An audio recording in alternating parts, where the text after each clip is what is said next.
Welcome everyone, it's IVS437 here again. In the last episode of Mighty No. 9 we took out Brandish.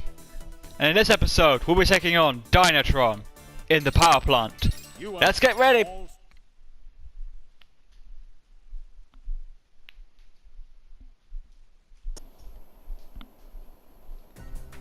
System ready? Go!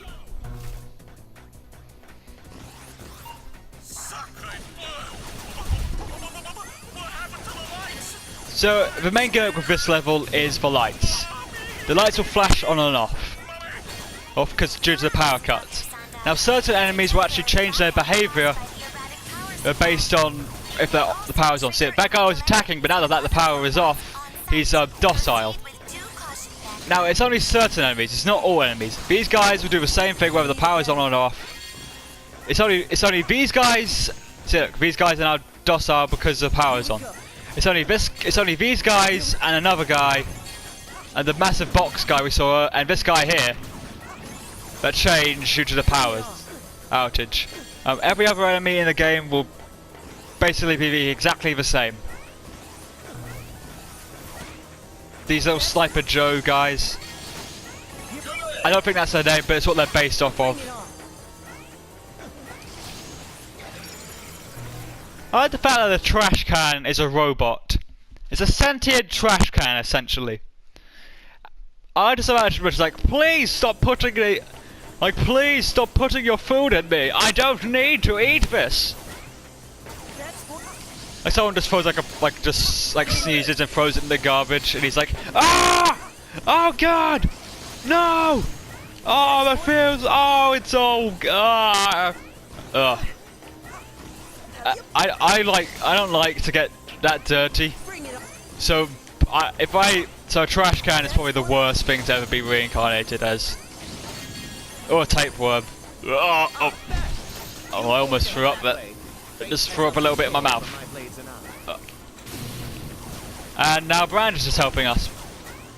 And I'm not sure what exactly he does. Because he doesn't really seem to do anything to help us. As in, I assume he's done something, but I just don't know what. Time to end your living nightmare, Mr. Trash Can. Ah, this is the perfect testing area for our new ability. Because last episode we got the Brandish ability, which turns us into a ninja, essentially. And allows us to basically, swipe our blades. And that makes it super easy to take care of these guys. Because before, when dealing with our Mega Busters, it's like our gun goes over them. But when we turn into our sword Brand's ability and use the sword, they die. Also, as you can see here, the sword itself, the simple swipe, does not absorb energy. But when we hold it and do this, that does consume energy. Also, if we hold it and do this, that also decreases energy. For the main part, the simple sword swipe does not actually reduce anything. So it's the most energy efficient power up as well. Plus also, you look freaking, look at it. I look awesome. I am fabulous. I am fabulous with my red armor and my fluttery cape and my ninja sword. Although one downside of the ninja sword is that, as I said before, you hold it and you do this. For a minute you are basically stunned because you're dizzy from doing all that spinning around. And now we get to the least favourite part of my level. See, those turbines are due to the colour scheme, you can tell that those are basically spikes. Instant death. And we got precision platforming over them. So if we fall down there, or if I dash into this enemy too much, I'll go flying off and into the death. But that's not the worst part. That worst part comes up here. Because eventually, once we go up here, we'll have to dash underneath them.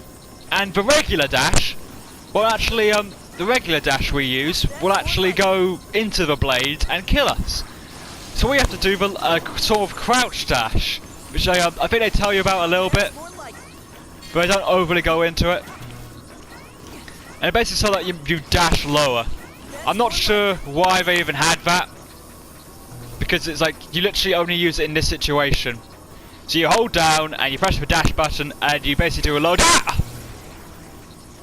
See, that's the annoying thing I hate about the dashing under the turbines, because you have to press down and then the dash button once, because if you press it again twice, you'll die. However, and you have to get as close as you can to the turbine to make sure that you go 100% under it, but you don't know how close you have to be. Since the hitboxes in this game are finicky, you don't know how close you have to be before you actually, hit the spikes and die. So it's like a game of like, how close can I? It's like a game of it's like the game kids people used to play as a child. We're like what's the time, Mr. Wolf? But you just have to get as close as you can, and you have to think that which part, how close can I get without. There, that's the only bit I hate about this level. But you have to go and get as close as you can, otherwise you will die. And it sucks. As if and I know it's hard. And the people that made this game know it's hard, because they gave me an extra life before the beginning of the level. They wouldn't have given me that if it wasn't hard. Like, this game fluctuates between being really easy or difficult, or really difficult. Like, I still like this game, but it's not one of my all-time favourites. Like, it's in my top 100 games. There'd probably be like, if it was in my top 100 games, it'd probably be some around like the 90 section. I'm playing this right now because I enjoy playing it, and I don't think this game deserves the bad press that it got. But I also think because it's a relatively short game, so, and I don't have a lot of time left. I've said this before, but I don't have a lot of time left to make videos nowadays, so I thought this would be fun to make, just as a little quick let's play to appease all my fans, so all 2 of you. So anyone who watches this video can get sort of a little bit of satisfaction and a little bit of distraction from their everyday life. Plus also, most of the levels are really quick in this game, they're about 7 or maybe 9 minutes long. I don't know. But the whole point is that not a lot of people have time to watch lengthy videos nowadays. It's like maybe you don't have enough time to watch like a 30-minute video, maybe you have time to watch like a 6-minute video. And with these videos I'm uploading, they're less than 10 minutes. So you could literally watch them. So you could watch them and still have enough time to do. You can take out time out of your day to watch it and still have enough time to do literally anything you wanted to. Because 6 minutes out of a 24-hour day, it's not a lot. It's not even a few. It's just a little bit. Oh yeah, I forgot to talk about the boss. Dynatron's thing here is that she'll shoot these little spore. Oh, that's it. But the whole point is that she'll shoot those things out, and if you leave them for long enough, she eventually shoots electricity to them and make beams of energy. You saved me. And you just have to avoid them. But she's mainly easy boss. Look at what she did most of the time. She just hovered around. But most of this level, she was just her hovering around. So once again, if you want an easy starting point, do this level as well. There's a lot of easy starting points in this game. Once you get 1 power, you get them all. So I just find the design of Dynatron's transformation sort of Dynatron, and we got our power, but the form that it makes us take, it makes us look like a sort of weird purple unicorn. Yeah, I just find that funny. I have a weird sense of humour. Shoot me. But yeah. So next time, I've already got sidetracked with this Let's Play. But next time on Mighty Number 9, we'll be taking on Mighty Number 8 Countershade. See you guys then.